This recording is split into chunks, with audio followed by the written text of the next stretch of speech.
This vlog is starting off badly because there's a wasp in the car. Get out of the car! No! Okay, how do you digest a cluster bomb of a fact check by a patently biased fact checker? You first have to be able to identify when it's happening.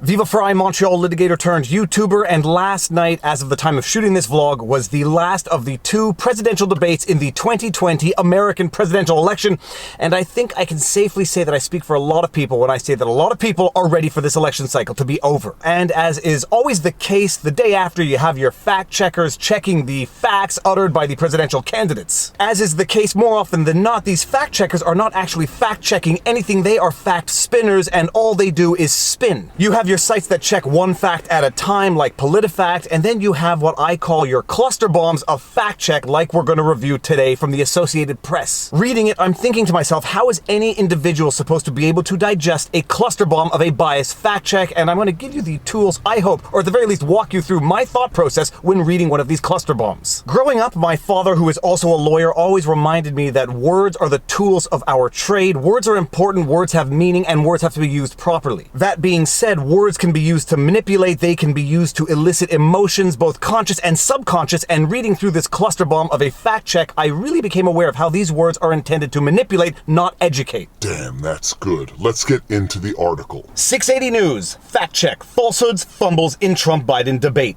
By the Associated Press. The facts took a hit right out of the gate Thursday night. Now, I know what a lot of you are probably thinking to yourselves, and if you're not thinking it to yourselves, you probably should be, that I am starting off with my own bias by already stating upfront that this fact checker is biased. But that is not a premise of mine, that is a conclusion of mine, and I'm going to show you why I came to that conclusion. This fact check and this fact checker are patently biased, and it is patently apparent from the very first paragraph. President Donald Trump's first line of the night about COVID-19 deaths was false and set the tone as he and Democratic rival Joe Biden unleashed a torrent of claims in their last presidential debate. Set the tone. It is a very subtle, borderline subconscious nuance, but it is absolutely deliberate to set the idea that Donald Trump is the one who set the tone for the falsehoods coming out of Joe Biden. Had Donald Trump's first line of the night not been false, according to this fact checker, and we're going to get into that because it's not entirely clear that his first statement of the night was in fact false, but who knows, had Donald Trump's first statement of the night not been false, maybe Joe Biden wouldn't have made so many false statements himself. The phrasing of this first paragraph almost attributes responsibility to Donald Trump for any falsehood that Joe Biden uttered because Donald Trump set the tone. But let's move on. Trump misrepresented the reality of the pandemic in myriad and familiar ways, insisting against obvious reality that the pandemic is drawing to a close. Biden at times was selective on the coronavirus and other matters, at one point stating that no one under Obamacare lost private health coverage. Millions did. Bearing in mind that this is supposed to be a fact check, one has to identify the highly subjective terminology being used by the fact checker. Subjective terminology that differs from one candidate to the other. Trump misrepresented the reality, insisting against obvious reality, whereas Biden at times was selective. When Trump says something that, according to this fact checker, is factually incorrect, he misrepresents, he is not being honest. When Biden does it, he's being selective. Yep, absolutely no bias in the fact-checking going on here, but let's get to the actual statements. A look at how some of the statements on the stage in Nashville, Tennessee compared with the facts. Coronavirus. Trump, we're rounding the turn, we're rounding the corner, it's going away.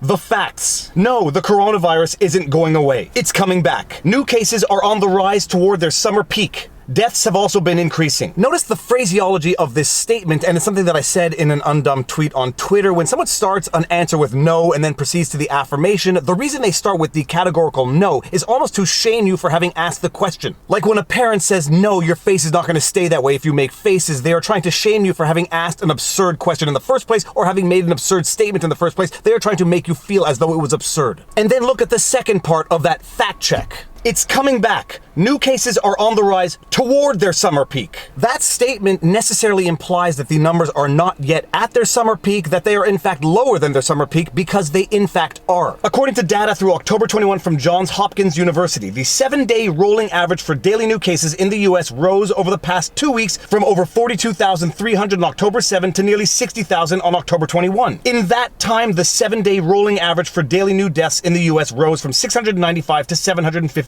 There is an old expression that statistics can be used to prove anything. 78% of people know that. And don't take from this that I'm trying to prove the fact checker right or wrong. I'm just asking the obvious question. Why is the fact checker limiting their comparison to the last 2 weeks?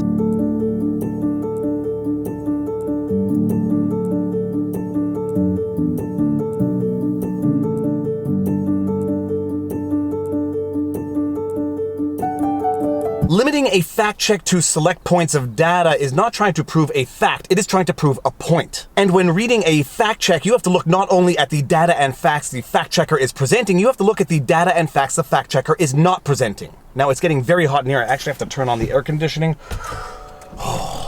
Trump, all he does is talk about shutdowns, but forget about him. His Democrat governors, Cuomo in New York, you look at what's going on in California, you look at Pennsylvania, North Carolina, Democrats all. They're shut down so tight and they're dying. Biden, look at the states that are having such a spike in the coronavirus. They're the red states. They're the states in the Midwest or the states in the upper Midwest. That's where the spike is occurring significantly. The facts. Neither of them is right. Coronavirus isn't a red state problem or a blue state problem. It's a public health problem that affects people no matter where they live or what their politics are. That is not a fact. That is an opinion. That is exactly what the debate is about right now. Yes, it is a public health problem. The question is whether or not it is affecting states differently based on their governance. And just by way of one example, death rates from coronavirus in the United States as of October 22nd, 2020 by state per 100,000 people. Top 5, New Jersey, New York, Massachusetts, Connecticut, Louisiana. 4 of the 5 states with the highest death rates from coronavirus have Democrat governors. Now, maybe it's just a coincidence and has nothing to do with anything, but to pretend that that statement is false and to assert that your own opinion is fact is itself bad fact-checking. It's just opinion. There is a big and fundamental difference between having differing opinions on a debated issue versus having a factually incorrect opinion. Moving on to the next fact. Trump on the toll of COVID-19 in the US. Quote, so as you know, 2.2 million people modeled out were expected to die. The facts. This was his first line in the debate, and it is false. The US death toll from the pandemic was not expected to be that high. Such an extreme projection was merely a baseline if nothing at all were done to fight the pandemic. Doing nothing was never an option, and public health authorities did not expect over 2 million deaths. Oh, really? Well, the problem with living in the internet age is that things can get memory holed very quickly, but this is not in fact accurate. What was being predicted at the beginning was somewhat different than what this fact checker is claiming is fact. Opinion, the best case outcome for the coronavirus and the worst. Will we endure 2.2 million deaths or will we manage to turn things around? By Nicholas Kristof, opinion columnist, March 20, 2020. The worst case. Now we get to the other end of the range of possibilities. Dr. Neil M. Ferguson, a British epidemiologist who is regarded as one of the best disease modelers in the world, produced a sophisticated model with a worst case of 2.2 million deaths in the United States. I asked Ferguson for his best case.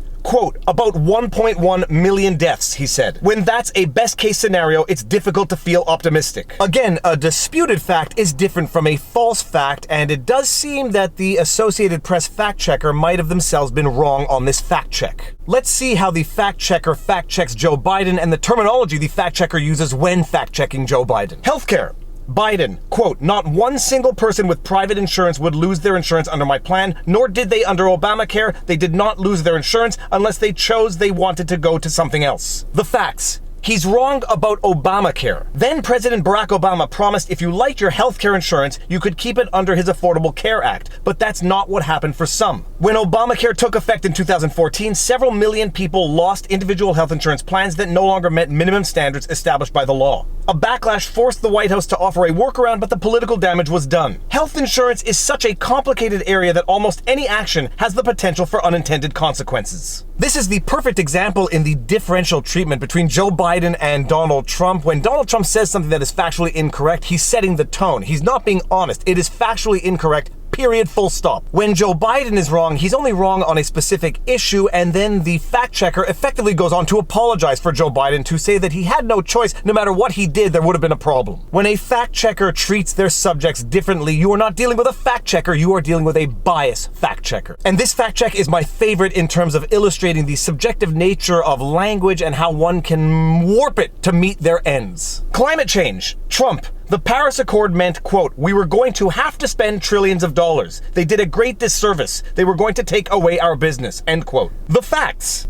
The Paris Accord, an international agreement that aims to halt the rise in global temperatures, is based on voluntary emission reductions. No nation was forced to do anything. This statement actually highlights one of the very problems with the Paris Accord, in that no nation was required to do anything, meaning that certain nations would voluntarily adhere to reducing emissions, whereas certain nations, I don't know, like China, wouldn't. That was one of the fundamental problems with the Paris Agreement, in that it would penalize countries that would voluntarily adhere to it, whereas it wouldn't penalize countries that wouldn't. What Donald Trump clearly intended to say here is that if you wanted to achieve the goals in the Paris Accord, you would have to spend trillions of dollars. What the fact checker says is that this is false because no one forced them to spend the trillions of dollars. They would not be forced to under the Paris Accord. There are two different meanings to the term have to. There is have to because you are required to or compelled to under a law or an agreement, or there is you have to because you want to do it in order to achieve certain objectives. And Trump's whole point was that in order to achieve the objectives in the Paris Accord, it would require the United States to spend trillions of dollars. To fact check that statement as being false because no one was required to do anything under the Paris Accord because you adhered to it voluntarily, that is just outright abuse of the English language to prove a point and not prove a fact. All right, last example, because I actually have to go run and take my kids to the dentist. Hunter Biden. Trump,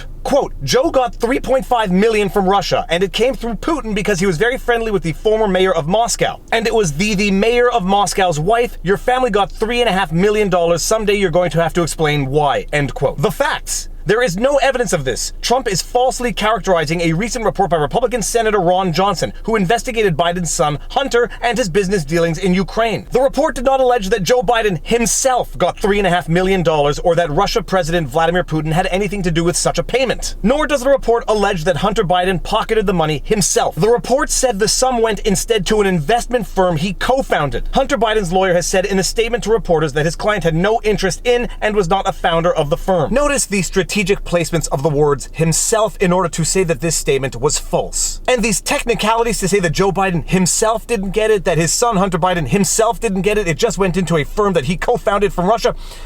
You may think there's a material distinction in that, but to qualify that statement as false is pure spin. There is enough truth in that statement that to attempt to write it off as false because Joe Biden himself didn't get the $3.5 million or Hunter Biden himself didn't get the $3.5 million, but $3.5 million was in fact paid under such circumstances.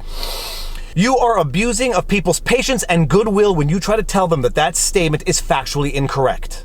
Okay, so that is the exercise that you have to go through when reading the mainstream media news or purported fact checkers who are allegedly fact checking facts made by, people. And the reality is that this analysis is not partisan. You have to adopt the same strategy depending on the political orientation of the fact checker you are trying to fact check or digest. All of this just to highlight the fact that more often than not, fact checking is not about checking the facts, it is about spinning the facts for political purposes. And with that said, if you like my videos and you like my content, please be sure to like, share, subscribe, hit the notification bell, drop a comment in the comment section below because it feeds the algorithm.